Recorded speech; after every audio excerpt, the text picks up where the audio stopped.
দেখতে পাচ্ছেন একটা কার্ড। কার্ড তো নয়, এটা হচ্ছে বাংলাদেশের পতাকা।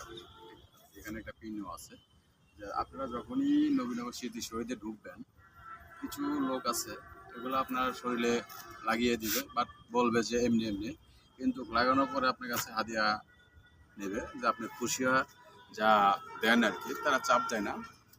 তো এই জিনিসটা আপনারা একটু মাথায় রাখবেন।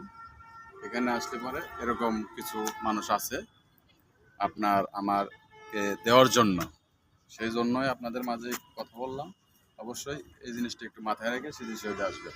তাই আপনাদেরকে একটু বোঝায় দেওয়ার জন্য আমি এই জিনিসটা, আমার কাছে আমি অবাক হয়ে গেছি, কারণ আমি নিই নাই, তার ও জোর করে দিছে। জোর করে দেওয়ার পরে কিন্তু 20 টাকা নিচ্ছে। 20 টাকা নেওয়ার পরে আর কি আমি আসছি। সেই জন্যই বানাইলাম।